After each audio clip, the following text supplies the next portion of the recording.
classic to treasure. Yeah, we're thinking maybe if people are interested, we might do a larger presentation sometime about this and show some video of the teacher talking about this whole process, because there are a lot of really remarkable stories.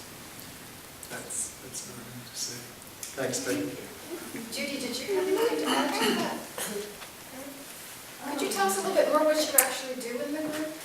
Well, one thing our spiritual teacher, Adhika Samraj, has written and talked a lot about death and dying, really as a goad to spiritual practice. It's like we can kind of go through life and feeling like, yeah, things are good enough. You can be consoled by so many things, but he would always remind us that, yes, but you're going to die, and that would remind us of the seriousness of really seriously engaging in spiritual practice. And so I think this book, Easy Death, it's a lot about how to live, yes, not just how to die. And I have helped to serve the death process in many of our community members, our spiritual community, and it has been a very, very moving process, and it was interesting to see how Helen Nearing Helen Nearing, yes, Helen Nearing, trying to call her Helen Scott or something, how she was treated after she died, and they get her out of the hospital, her body out of the hospital, and how they really treated her body with respect, it seems, and kept it around for a period of time, and then cremated it. Because what we do, according to our teacher's recommendations, is that we actually do a whole 3-day vigil after someone dies. And the reason is, what he says, is that when the body, when death occurs, like the breath stops and the heart stops, it's not the end. People tend to think, oh, it's over, okay, I'll just forget it, and the body's just a shell, just do whatever you want to do with it. But he says that that's just a moment in a transition, and that transition can take up to 3 days. The transition being time for the etheric body, you might say, or the etheric energy, or the spirit, you might say, to completely leave the gross physical body. And he talks about that process, how we can serve the process. You can have an easy transition, or you can have a more difficult one. And he even talks about kind of comparing it to birth, and how, say, a woman in labor, if she can relax into the process, it can be a fairly easy process. But if she's fearful or there's complications and so forth, then it can be difficult and complicated and painful and so forth. And so people, after they die, can also have a difficult transition even if the people who are left behind are clinging to them, trying to keep them here in certain ways, or there's things like autopsies and various other things that embalming and so forth that just are very imagine that the being is still aware of what's going on with this body. They're still identified with that body and thinking it's them. They're not haven't fully really let go yet. And here they see it being all cut up and so forth. It's just disturbing. It's not the end of the world, but it's certainly disturbing. So we try to prevent those things. It's not always possible with something like an autopsy. And during this 3-day vigil, we try to serve the person by giving them some instructions about just letting go and relaxing into the process, and even by our kind of meditating and being, they were saying too, they had the 6 hours of essentially meditating in the presence of Helen's body. And so that's kind of what we may be doing too, because it's like the vigilers, if we're in the disposition of surrender and release, that helps to serve the release of the person who has died. So we preserve the body lice and everything. We haven't had any problem with that.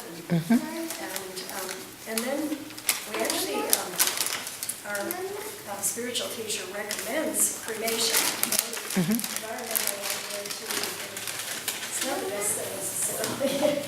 And yet, it's also not a whole lot of room on the world to bury all bodies either, so there's really no good solution. The reason that he recommends cremation is that it's actually part of the spiritual process, because he says that we do tend to be identified with these bodies. And so, after the 3 days, hopefully the person has completely let go and disidentified from their body, and they go on to whatever is next in their process.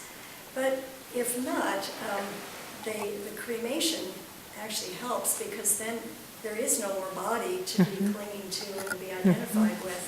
And then he also recommends scattering the ashes, because they might still be kind of focused on an urn sitting on a mantle or something. That's why they say there's lots of spooks around graveyards, but not in crematoriums. It's well known in the traditions. Yeah, so it's part of the whole process that we do, and so to try to help the person who's died to fully release, let go of this life. And speaking of spooks, I guess part of it, you could say, is really to help keep the person from becoming a ghost, really, which would be someone who can't fully let go of this conditioned world and let them be free to go on. So what would you like to ask me? Well, I was going to ask if it works if you are talking internally. I talked to my dad once he stopped breathing, and just urged him to go toward the light. There's nothing to fear, that a loving God was waiting for him. So I just didn't see how, on this level, the vibrations would be important. Okay, that's good to know. Because certainly you may be in a circumstance where people die in all different circumstances, not just in your bed at home, or it might be in a hospital, or with various people around who would be uncomfortable with somebody talking out loud to a dead body. So you can certainly just internally be talking to them and giving them instruction. So it sounds like That's where good. Thank you. Any other? I'll just mention with Richard, we were in the ICU unit. If I had known then what I know now, he would have come home. Yeah. And we could have been at home. I mean, and the same thing happened with my mother. And that's why this type of understanding and experience is so critical for me. Because it is an honor to be there when someone makes that transition.